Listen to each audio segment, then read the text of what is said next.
봄이 또 성큼 다가오고 있습니다.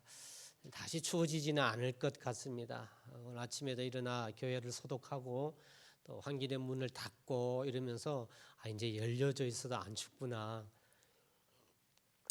봄이 오는구나라는 생각을 가져보았습니다. 이 땅에 살아가면서 저는 자주 매번 하나님의 시각, 하나님의 관점에서 제 인생을 바라보고 또 주위의 사람을 바라보고 만물을 바라보려고 노력을 합니다. 그 시각 중에 가장 중요한 것이 과연 뭘까? 그건 하나님이 참 주인이시다. 하나님이 창조주이시다. 나의 생명뿐만 아니라 내 주위에 있는 사람, 또 현재 지금 내가 보고 있는 이 모든 것, 하나님의 시각의 중요성은 하나님이 창조주이시다라는 것을 날마다 묵상하는 게 아닌가 싶습니다. 사랑하는 성도 여러분, 세상의 만물을 이렇게 들여다보며 저는 종종 생각하는 것, 하나님 진리 가운데 생각하고 있는 것 중에 이 세상의 그 모든 것이 참 존재라고 하는 것이 신비롭습니다. 존재라고 하는 게 신비롭습니다. 내가 흔히 쓰고 있는 무생물입니다만 이런 나무든지 아니면 이런 컵이라든지 내가 펜이라든지 책이라든지 그런 존재도 저는 신기해 보입니다. 여러분, 이 세상의 모든 것은 이렇게 존재가 하고 있는데 스스로 존재하는 건 아무것도 없다. 여러분, 그렇죠? 스스로 존재하고 있는 건 아무것도 없다. 볼펜이든 책이든 내 입던 옷이든 생명이 없는 이런 것들조차도 이게 스스로 생긴 건 아무도 없지요. 여러분이 가지고 있는 것 중에 혹시 스스로 생긴 것 있으면 저한테 한번 이야기해 보십시오. 절대 없을 겁니다. 누군가가 만들었기에 존재하는 것이죠. 그런 측면에서요, 이 세상에는 다 보면은 이상하게 다 주인이 있어요. 내 옷이 있고 내 물건이 있고 다 주인이 있는 것 같아요. 주인이 없는 존재는 없는 것 같아요. 그것이 꼭 사람이 아니어도 이 나무 이런 우리 이 책상 이것도 교회가 주인이지요. 그렇죠. 교회가 주인입니다. 또 심지어는 개인이 매매를 통하여 갖고 있지 못하지만 사람들이 자기 개인이 가지고 있지 않는 것조차도 누군가 주인이 있는데 그건 나라가 되기도 하죠. 그래서 도로 이런 것도 나라 땅입니다. 나라 땅이며 다 주인이 있어요. 물건, 이 땅에 소유되어 있는 물건까지도 그 사람의 주인인 것처럼 이 세상에 존재한 모든 것은 주인 없는 건 없어 보입니다. 여러분, 주인이라고 하는 건 달리 표현하면 소유자의 개념입니다. 소유입니다. 그래서 소유권을 가진 사람이 주인이지요. 내가 소유권을 가지고 있는 것, 이 성경책은 제 소유권이죠. 제 소유입니다. 이걸 우리가 주인이라 이야기합니다. 이 책 주인 누굽니까? 라고 하면 접니죠. 저죠. 이 책 주인이 누구냐? 소유자가 누구냐? 이런 이야기입니다. 여러분, 모든 이런 소유, 주인을 행사하는 소유권은요, 그냥 생기는 게 아니고요, 대가 지불이 필요합니다. 대가 지불. 그러니까 여러분의 갖고 있는 아파트이든지 집이든지 또 땅이든지 또 여러분이 가지고 있는 뭐 자전거, 핸드폰, 이 모든 것들은 여러분이 대가를 지불을 해서 여러분이 소유하고 있는 것입니다. 그래서 이 땅의 모든 건 주인이 있는 것 같습니다. 여러분, 하지만 사람이 이렇게 임의로 정해서 돈이라는 걸 대가 지불해서 소유를 하는 소유권 주장하는 게 있지만 사람이 소유할 수 없는 것 여러분 있지 않나요? 사람이 소유할 수 없는 것이 있습니다. 그건 과연 그렇다면 그건 누가 주인일까요? 이런 생각을 한번 해볼 수 있습니다. 이런 인근 바다는요, 또 그 지역에서 자기네들이 땅을 주장을 해서 거기에서 자기 또 수협 협동해서 무엇인가 키우고 하고 바다에도 주인이 있다 우리가 이렇게 알고 있습니다만 더 먼 바다로 가면 큰 대양, 이런 대양은 주인이 없지요. 또 우리가 이런 수해 이래서 나라의 몇 해리까지는 나라의 땅이다 해서 그 나라가 주인의 역할을 이야기도 하기도 합니다만 그 넓게 들어가서 깊게 들어가는 큰 바다는 그건 누가 주인이라고 이야기할 수가 없잖아요. 여러분, 그렇다면 지금 여러분이 숨 쉬고 있는 이 공기, 이 공기는 누가 주인이겠습니까? 낮이면 떠오르는 해는 누가 주인이겠습니까? 또 여러분이 밤에 보는 달이나 별, 이건 사람이 주인 행세를 할 수가 없는데 그거는 과연 누가 주인일까라는 겁니다. 우연히 존재한 건 아니에요. 그래서 성경은 그 주인은 누구라고 하죠? 창조하신 창조주가 주인이시죠. 하나님이 주인이다라고 이야기를 합니다. 우리가 돈으로 소유할 수 없는, 사람이 소유할 수 없는 것 중에 가장 대표적인 것이 있는데 그게 사람입니다. 나예요, 나. 여러분, 나는 누구의 소유가 될 수가 없지요. 옛날에는 잘못된 방식으로 그걸 돈을 주고 샀어요, 사람을. 그래서 노예라고 했지요. 그건 인간적이지가 않죠. 잘못된 것입니다. 그래서 노예는 성경적이지가 않아요. 하나님 방법으로 맞지가 않습니다. 우리 오늘날에는 그런 세상이 있을는지는 모르겠습니다만 나의 주인은 과연 누군가? 내 주인이 과연 누군가? 여러분의 주인이 다른 사람일 수가 없잖아요. 사람이 살 수 없는, 소유할 수 없는 것이 있는데 그 중에 대표가 사람입니다. 나라는 겁니다. 그렇다면 나의 주인은 누구일까요? 여러분 한번 생각해 보셨습니까? 나의 주인은 누구일까요? 오늘 제목이 나인가 하나님인가? 나의 주인을 내 주인이 과연 누군가라고 생각했을 때 나인가 하나님인가? 여러분 하나님 말씀을 한번 생각해 보시기를 바랍니다. 여러분 나의 주인이 나일 수가 없는 게 있습니다. 항상 그렇습니다만 주인은 소유권 주장인데요. 소유권을 위하여서는요, 내가 내 것이다라고 주장하려면 내가 마땅한 대가의 지불이 있어야 이게 내 몸이 내 것이 돼요. 하지만 이 자리에 있는 저를 비롯한 누구도 내 몸을 위하여 내가 돈을 지불하거나 내가 어떤 대가를 지불하는 사람은 아무도 없을 것입니다. 엄마 뱃속에서 스스로 또 생겨난 사람도 아무도 없을 거예요. 그래서 나는 내 것이 아니다. 성경이 말씀하고 계시고 나의 주인은 내가 될 수가 없습니다. 내 주인은 내 것이다라고 이야기하는 사람은 이건 하나님 보시기에 잘못된 거예요. 하나님 보시기에는 하나님을 주인으로 인정하지 않음이 그것이 죄가 되는 것이요. 잘못된 거라고 하는 사실입니다. 나는 과연 나의 주인은 나인가 하나님인가? 여러분 이 자리에 있는 많은 대부분의 성도들이 하나님을 주인으로 믿고 계시죠.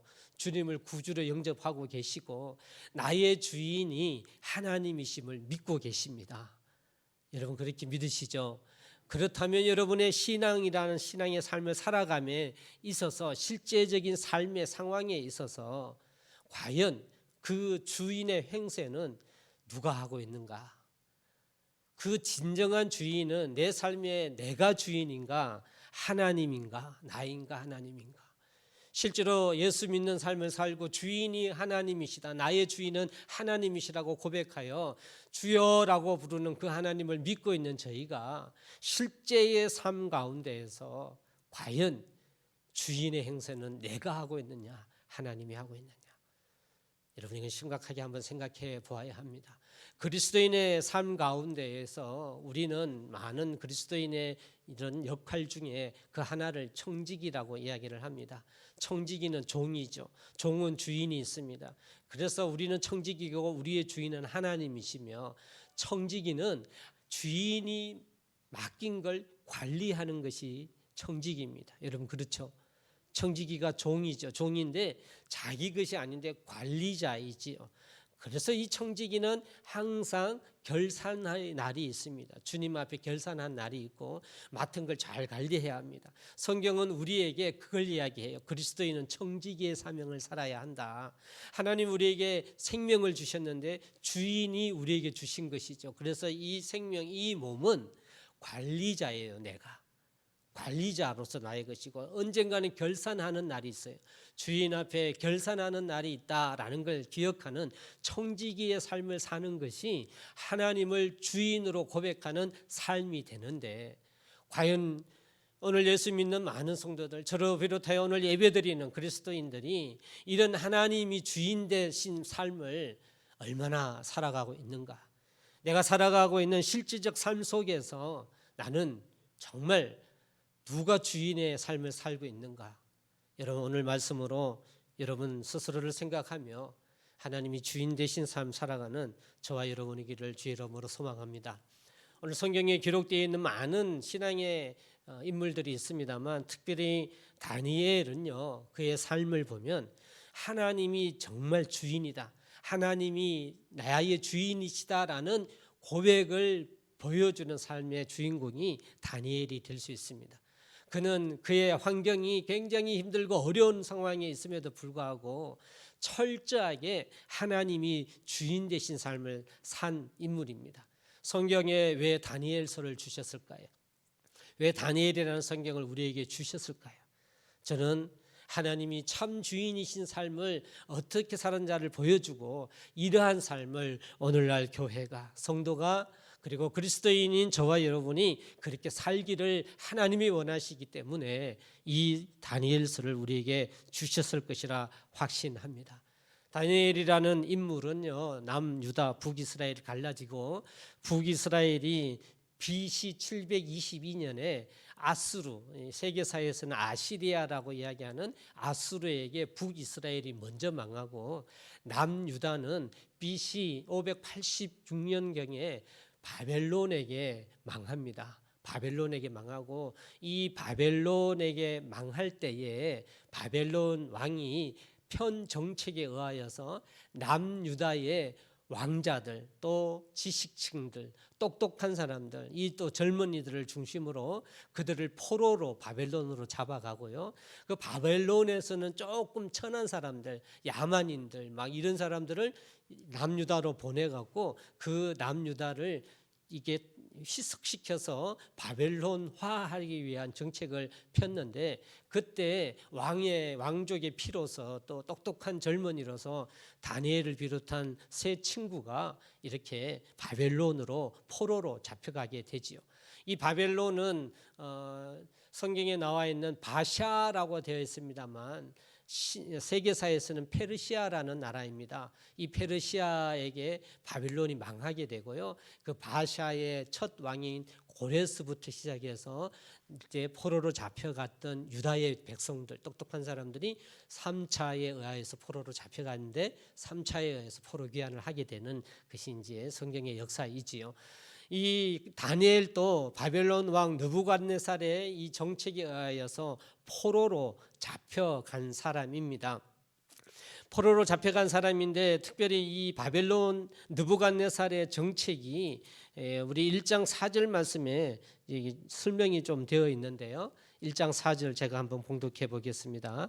곧 흠이 없고 용모가 아름다우며 모든 지혜를 통찰하며 지식에 통달하며 학문에 익숙하여 왕궁에 설 만한 소년을 데려오게 하였고 그들에게 갈대아 사람의 학문과 언어를 가르치게 하였고라고 되어 있습니다. 그래서 이 느부갓네살이 자기들 민족이 있지만 유다 민족이 똑똑하다라는 사실을 알다 보니 유다 민족 중에서도 자기가 지식으로 이용하려고 어린 아이, 특별히 똑똑한 어린 아이들을 데려다가 훈련시켜서 자기의 지식의 사람으로, 자기에게 지혜와 지식을 줄 수 있는 사람으로 이용하려고 잡아갔는데 다니엘이 거기에 포함이 되었다라는 겁니다. 갈대아 사람의 학문과 언어를 가르쳤어요. 3년 동안 가르쳤습니다. 그래서 왕의 모든 진미 또 음식 이런 것들을 다 동일하게 먹이면서 그들을 교육을 시키는데 그 이유는 왕을 섬기게 하기 위하여, 그들의 지혜를 이용하게 하기 위하여서 느부갓네살 왕이 그렇게 했지요. 거기에 다니엘과 하나냐, 미사엘, 아사랴라는 유래식 이름이 있습니다만 이 이름까지도 바뀌어졌죠. 창시계명 1제도 그렇게 했습니다만 이름을 바꾸었는데 다니엘은 벨드사살이라 하고 다른 사람은 사드락, 메삭, 아벤노고라는 이름으로 우리가 잘 알고 있습니다.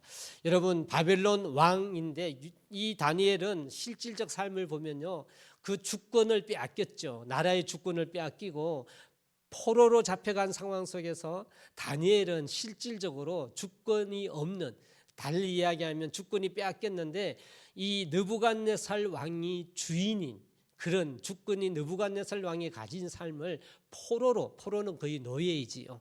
실질적인 다니엘의 삶은요, 주인 주권은 내가 아닌 정말 그 주권은 느부갓네살 왕이 마음대로 하는 그런 상황 속에 있는 삶이 다니엘의 삶인 것입니다. 이스라엘의 정복자요, 모든 것을 다스리는 주권자로 느부갓네살 왕이 활동했고, 특별히 다니엘과 세 친구는 그 바벨론이라는 나라까지 붙잡혀 가서 아무런 권력이 없는 그런 존재로 살아갔습니다. 다니엘이 느부갓네살 왕의 주권 아래 있었습니다만, 우리가 다니엘서를 보면 이 다니엘의 인생을 한번 보십시오. 그의 고백은요, 자신 인생의 주권자가, 참 주권자가 누구임을 분명히 알고 있는 삶을 다니엘은 보여주고 있습니다. 느부갓네살 왕이 자기를 다스리는 주권자임에도 불구하고 당시 최고 통치자며 주권자인 느부갓네살 왕이 자기 삶의 참 주권자가 아니라, 그는 하나님만이 분명히 내 삶의 주인임을 고백하는 삶을 그 이방 나라 바벨론에서 다니엘은 보여줬다라는 사실입니다. 사랑하는 성도 여러분, 우리는 지금 개인적으로 지금 주권을, 우리나라의 주권을 잃지도 않았고, 또 어쩌면 내가 살아가는 내 삶에서 내가 주인임을 알고 살아가는 삶을 삽니다. 다니엘처럼 이런 어려운 삶을 살고 있지는 않지요. 근데 도리어 어쩌면은 다니엘이 그렇게 힘드니까 하나님의 주권을 더 인정함을 할 수 있지 않느냐라고 할 수 있지만요, 그건 쉽지가 않은 거예요. 지금처럼 우리가 평탄한데도 하나님을 주인으로 섬기지 못하는데, 그때 가면 왕의 특권 권력에 우리가 무릎 꿇는 것이 어쩌면 당연하지 않겠습니까? 그럼에도 불구하고 하나님은 다니엘서를 통하여서 다시 말씀드린다면, 우리로 하여금 하나님을 진정으로 인정하는 실생활의 삶, 그 삶을 살기를 바라며 이 다니엘서를 줬다라는 사실입니다. 사랑하는 성도 여러분, 그렇습니다. 오늘날 그리스도인인 나에게 하나님의 주권은 과연 어떠한가? 실질적으로 내 삶에 하나님이 주인 되신 삶을 사는가? 세상의 권세나 세상의 가치관이나 세상의 그 힘에 의해서 것이 아니라 정말 하나님이 주권, 하나님의 말씀이 법이 되어서 살아가고 있는가? 우리는 우리의 삶을 생각해 보아야 하는 것입니다. 여러분이 믿음으로 살아가는 많은 노력들이, 지금 내가 살아가는 삶의 믿음의 생활들이, 신앙이 과연 하나님의 주권과는 어떤 의미가 있는지를 여러분 한번 생각해 보시기를 간절히 소망합니다. 하나님은 절대적 주권자이십니다. 그렇기 때문에 그분의 방법은 절대적이어야 합니다. 오늘 이 다니엘이 보여준 이 삶을 통하여서 하나님의 주권을 인정하는 삶, 주권을 인정하는 삶으로 인한 하나님의 참 능력의 삶, 다니엘이 경험한 기적의 삶, 그 삶이 여러분의 삶이 되기를 주의 이름으로 간절히 소망합니다. 오늘 본문으로 읽었던 2장 20절 21절은 이런 다니엘이 하나님만이 주권자이십니다라는 고백할 수 있는 중요한 고백이 오늘 본문의 말씀입니다. 이때 상황이 어떤 상황이었죠? 느부갓네살 왕이 괴로운 꿈을 꿉니다. 정말 괴로운 꿈을 꿨는데, 이 꿈을 자기가 지혜자라고 생각한 사람들을 옆에 뒀잖아요. 성경 그걸 마술사 지혜자라고 됩니다만, 그 사람들을 불러갖고 내 꿈을 맞춰보래요. 내 꿈을 맞추고 내 꿈을 해석해보래요. 그거 어떻게 맞춰요? 근데 꿈을 알려주고 해석하라면 또 모르겠지만, 느부갓네살은요, 너희가 참 지혜자라면 내 꿈을 맞춰야 된다. 그리고 해석해보라고 합니다. 그걸 이야기를 하는데 맞출 수 있는 사람이 누가 있겠습니까? 이게 합당하지 않으니까요, 아무도 맞추지 못하니까 왕이 노합니다. 느부갓네살 왕이 화가 나서 2장 12절 13절에 보면 그 지혜자들을 죽이게 하고, 그것 때문에 지혜자로 사용하려고 키워온 다니엘과 세 친구도 죽임을 당하는 상황이 됩니다. 2장 13절 말씀해 보니 왕의 명령이 내림에 지혜자들은 죽게 되었고 다니엘과 그의 친구들도 죽이려고 찾아왔더라. 다니엘이 지금 죽음 앞에 섰단 말입니다, 여러분. 이런 상황 속에서 다른 지혜자가 있었습니다만 자기들은 지혜자로 커가는 가운데 있었는데도 불구하고 왕이 얼마나 화가 났는지 자기의 꿈을 맞추고 해석할 자가 없다고 지혜자를 위해서 키우는 이 다니엘과 세 친구마저도 죽이게 했다라고 하는 겁니다. 이런 상황 속에서 오늘 다니엘이 하나님께 고백하며 다니엘이 친구들에게 하나냐와 미사엘과 아사랴에게 그 일을 알렸다라고 17절에 되어 있고, 그 신앙의 고백으로 친구에게 한 말이 오늘 본문의 말씀인 20절과 21절입니다. 여러분 20절 21절 다시 한번 봉독해 보겠습니다. 그의 믿음의 고백이 이렇습니다. 다니엘이 말하여 이르되 영원부터 영원까지 하나님의 이름을 찬송할 것은 지혜와 능력이 그에게 있음이로다. 그는 때와 계절을 바꾸시며 왕들을 폐하시고 왕들을 세우시며 지혜자에게 지혜를 주시고 총명한 자에게 지식을 주시는도다. 할렐루야. 지금 어떤 상황요? 자기가 죽게 되었음에도 불구하고 하나님 제발 그 왕의 꿈을 알게 해주십시오. 그렇게 하나님 불쌍히 여겨주셔서 알게 해달라고 18절에 되어져 있고요. 하나님 알게 해주셨습니다만 다니엘의 이 신앙의 기품에 있어서는요, 오늘 20절 21절을 보면 정말 하나님이 주인이시다, 왕을 두려워하지 않고 하나님이 주권자이심을 고백하는 신앙의 고백이 오늘 본문 말씀에 분명히 나와져 있다라는 겁니다. 여러분, 서론에 이야기했듯이 이 땅에 존재하는 모든 것은 주인은 하나님이십니다. 하나님이 다스리시는 것은요, 누군가로부터 취하여졌기 때문에 된 것이 아니에요. 하나님이 만물 위에 계시고 만물보다 먼저 계시면서 하나님이 창조주 되셨기 때문에 이것이 하나님의 주권이신데, 다니엘은 그 이름을 고백합니다. 그래서 영원부터 영원까지 하나님 이름을 찬송할 것은 지혜와 능력이 그에게 있다라는 고백을 하고 있는 것이에요. 우리가 살아가는 세상의 모든 방법들, 여러분이 살아가는 삶의 모든 방법들, 여러분 그 모든 지혜가 여러분의 경험에서 온다고 생각하는 건 하나님을 주인으로 고백함이 아닙니다. 여러분이 살아가는 그 모든 것이 세상 사람들이 주장하고 하는 것이기에, 그 방법이 맞아서 하는 것이기에 그 다수를 따라가겠다고 하는 것 또한 그것 역시 하나님이 주인임을 고백하는 것이 될 수가 없습니다. 하나님이 지혜와 능력이 하나님으로부터 나옴을 인정하시고 고백하는 것이 진정 하나님의 주권자로 고백함을 믿으시기를 바랍니다. 여러분, 오늘 이 다니엘을 통하여서 이제 우리의 삶으로 돌아보며 무엇이 과연 하나님이 참 주인임을 고백하는 삶을 살아가는 걸까? 하나님이 참 주인이심을 고백할 때 우리는 제일 먼저 어떻게 해야 될까? 저는 다니엘을 통하여서 그런 신앙을 나누며 여러분이 그런 신앙을 저와 함께 가져서 하나님 안에 살기를 원합니다.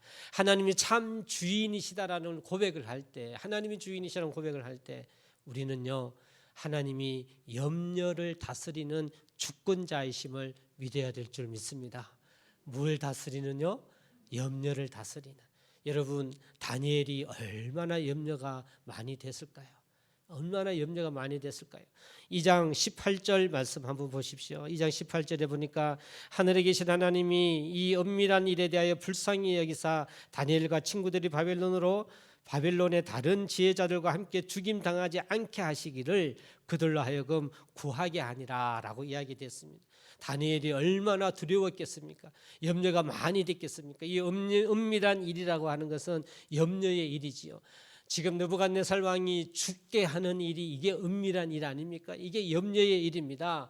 여러분, 그렇지만 다니엘은요, 이 일을 염려하지 않았어요. 무엇 때문에요? 하나님이 주권자임을 믿기 때문에 염려하지 않았다라고 하는 것입니다. 사랑하는 성도 여러분, 우리가 하나님이 주인인 삶을 산다고 할 때 우리가 꼭 생각하고 점검하고 넘어가야 될 것은요, 바로 이 염려에 대한 것입니다. 염려에 대한 것입니다. 여러분, 정말 하나님이 주인이라면 오늘 다니엘처럼요, 내가 목숨이 위태로운 상황이 있다 할지라도 염려해서는 안 됩니다. 염려해서는 안 됩니다. 내가 만약 살아가는 방법에 있어서 염려를 한다면요, 그렇다면 하나님이 주인 되신 삶을 인정하는 삶이 될 수가 없습니다. 여러분, 다니엘은 오늘 말씀뿐만 아니라 다니엘서 전체에 의해서 보면요, 그가 염려하지 않고 오로지 하나님이 주인 되신 삶을 염려하지 않음을 분명히 보여주는 사건들이 많이 있습니다.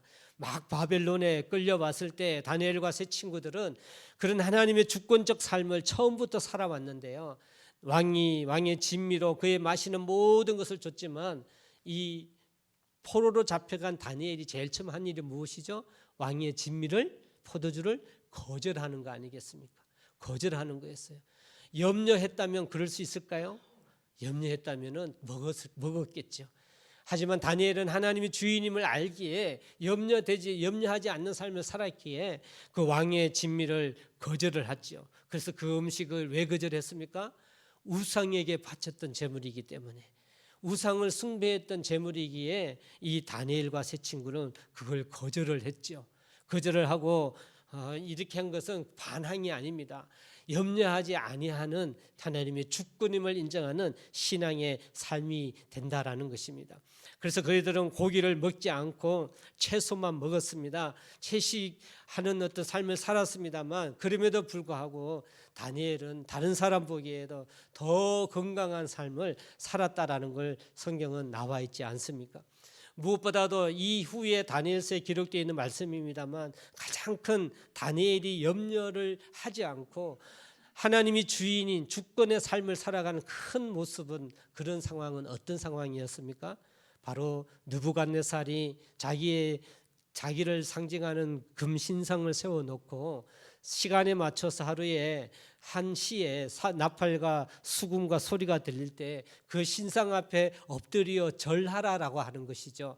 그걸 왕의 조서로 만들어서 반포했어요, 법으로. 그래서 그걸 따르지 않으면요, 그 금신상에 절하지 않으면 어떻게 하라고요?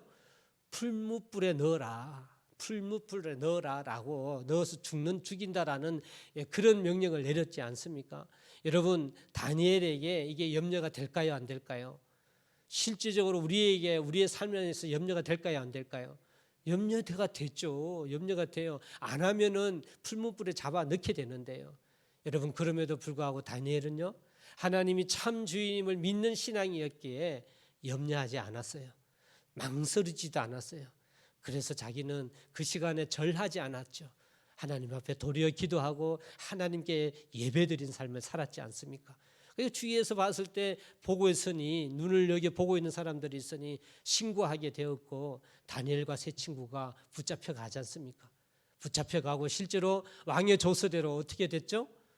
풀무불에 위름을 당했지 않습니까? 그 풀무불에 넣으려고 하는데 불이 얼마나 뜨거운지 옆에서 넣으려고 하던 사람이 타 죽을 정도로 불이 그렇게 강했단 말이에요. 그런데 그 다니엘과 세 친구가 풀무불에 빠뜨리게 당했습니다. 여러분, 죽었나요, 살았나요? 여러분, 믿으십니까? 믿으십니까? 하나님께서 우리의 염려하지 않는 주권의 삶, 그 삶을 다니엘은 목숨까지 내걸고, 목숨에도 염려하지 않고, 예수의 목숨에 조금이라도 나의 어떤 그런 염려를 두지 않고 다니엘은요, 그런 주권의 삶을 살았습니다. 저에게, 여러분에게 그런 상황은 일어나지 않을 것 같아요, 여러분. 그런데 그런 상황이 일어나더라도 지켜야죠, 그죠? 진리를 지켜야 됩니다. 하지만 우리의 삶 가운데 아주 작은 부분에 우리는 너무 많이 무너집니다. 정말 하나님이 주인이라고 생각한다면, 하나님이 주권자라고 생각한다면 우리는 하나님의 말씀과 방법대로 살아가야 되는데, 세상에 있는 수많은 염려들이 나의 그 발목을 잡지요. 그 염려 때문에 하나님을 온전히 믿는 삶을 방해를 한단 말이에요. 사랑하는 성도 여러분, 과연 하나님이 주인이십니까? 내 인생, 내 삶의 주인이라고 한다면 우리는 염려 때문에 하나님의 그 삶을 떠나가는 삶 살아서는 안 될 줄 믿습니다. 그러니 여러분의 지금 하고 계시는 염려, 여러분, 그 염려가 사탄이 주는 거예요. 사탄이 주는 겁니다. 사탄의 교만인 속성인데요, 교만 중에 지극히 작지만 이슬비 같은데 우리를 적게 만드는 것이 뭐냐? 그것이 염려예요. 염려예요. 자존심, 염려. 이것이 사탄이 주는 방법인데, 여러분, 우리가 하나님이 주인이다라고 생각했을 때는 염려해서는 절대로 하나님의 주인된 삶을 살 수가 없습니다. 여러분, 두려워하지 마십시오. 하나님 주인된 삶을 사십시오. 하나님이 주인이십니다. 그렇다면 지금 여러분의 염려를, 그 염려 때문에 하나님을 믿는 발목 잡히는 일 없어야 될 줄 믿습니다. 담대하게 이 다니엘처럼 하나님 앞에 합당한 주권의 삶, 오늘 저와 여러분이 살아갈 수 있기를 주의 이름으로 간절히 소망합니다. 하나님이 주권자이심의 삶을 살 때에 또 우리가 진정으로, 그러면 하나님이 주권자이심을 살아가는 삶은 어떤 삶인가? 환경을 다스리시는 하나님임을 인정하는 삶입니다. 환경을 하나님이 다스린다라는 표현은 무엇이죠?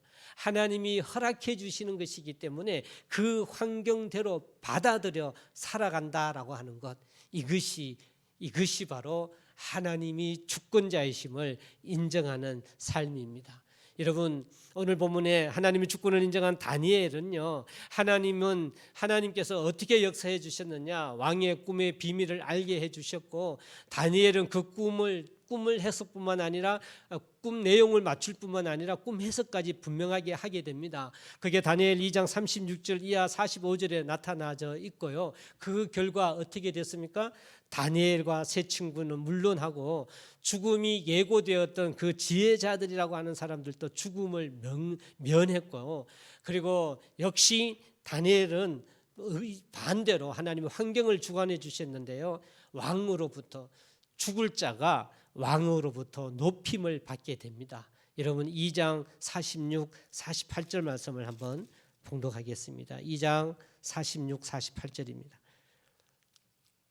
우리 46절에서 48절까지 같이 한번 봉독하겠습니다. 시작. 명하여 예물과 향품을 그에게 주게 하니라. 왕이 대답하여 다니엘에게 이르시되, 너희 하나님은 참으로 모든 신들의 신이시여 모든 왕의 주제시로다. 내가 능히 이 은밀한 것을 나타내었으니 내 하나님은 또 은밀한 것을 나타내시는 이시로다.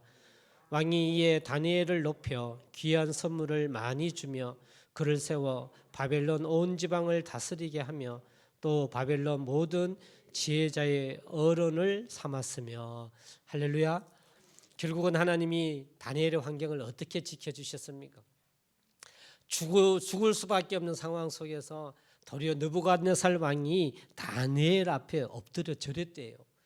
이건 있을 수 없는 일 아니겠습니까? 하나님이 환경을 다스려 주는데 이러한 역사를 하나님이 허락해 주셨어요.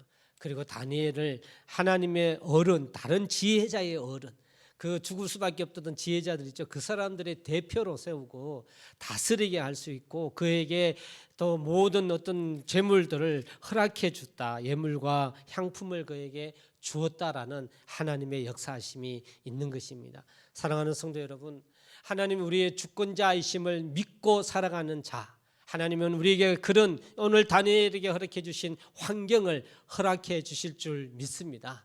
이 성경 전체, 다니엘서 전체가 그 이야기를 하는 거예요. 10일 동안 채소만 먹었는데도, 지금 와서 채소만 먹어도 죽지는 않을 것 같습니다만, 고기 먹은 사람들보다 얼굴이 더 좋아졌고요. 또 오늘 죽을 수밖에 없지만 왕이 하나님을 인정하게 되고, 왕이 다니엘에게 절하는 역사와, 그리고 사자 풀무불에 빠뜨려졌지만도 다시 살아서 나오는 그 환경까지 지켜주신 하나님. 사랑하는 성도 여러분, 오늘 성경에 우리가 하나님의 주권의 삶을 살아갈 때는 하나님이 다니엘에게 보여주신 것처럼 저희의 삶에 또한 동일하게 역사하시는 하나님이심을 믿으시기를 바랍니다. 우리가 안 해서 그래요. 그러면 우리가 과연 누가 주인인 삶을 살아야겠습니까? 내가 주인인 삶을 살아야겠습니까? 하나님이 주인인 삶을 살아야 되겠습니까? 그러면 우리가 왜 우리에게 이 다니엘과 같은 능력이 우리에게 임하지 않을까요? 왜 우리에게 이런 역사가 임하지 않을까요? 그건 우리가 하나님이 주인인 삶을 살지 못한다, 이런 결론을 내릴 수가 있는 거예요. 다니엘처럼 정말 하나님이 주인인 삶을 산다면 우리 삶에 하나님께서는 반드시 환경을 다스려주는 정말 주인 되신 하나님의 삶의 역사가 우리의 삶에 있을 줄 믿습니다. 사랑하는 성도 여러분, 우리가 그런 교회 되기를 소망합니다. 여러분 한 분 한 분이 그런 삶 살아가기를 소망합니다. 내 인생의 주인이 나인가 하나님인가? 여러분과 잘 생각하셔서 그래서 내 삶에 놀라운 하나님의 능력이 선포돼서 다니엘이 경험했던 이 인생의 경험을 여러분도 경험하는 하나님의 놀라운 역사를 경험하는 그런 성도들 되시기를 주의 이름으로 간절히 축원합니다. 아멘. 우리 말씀 붙들고 같이 한번 기도하겠습니다.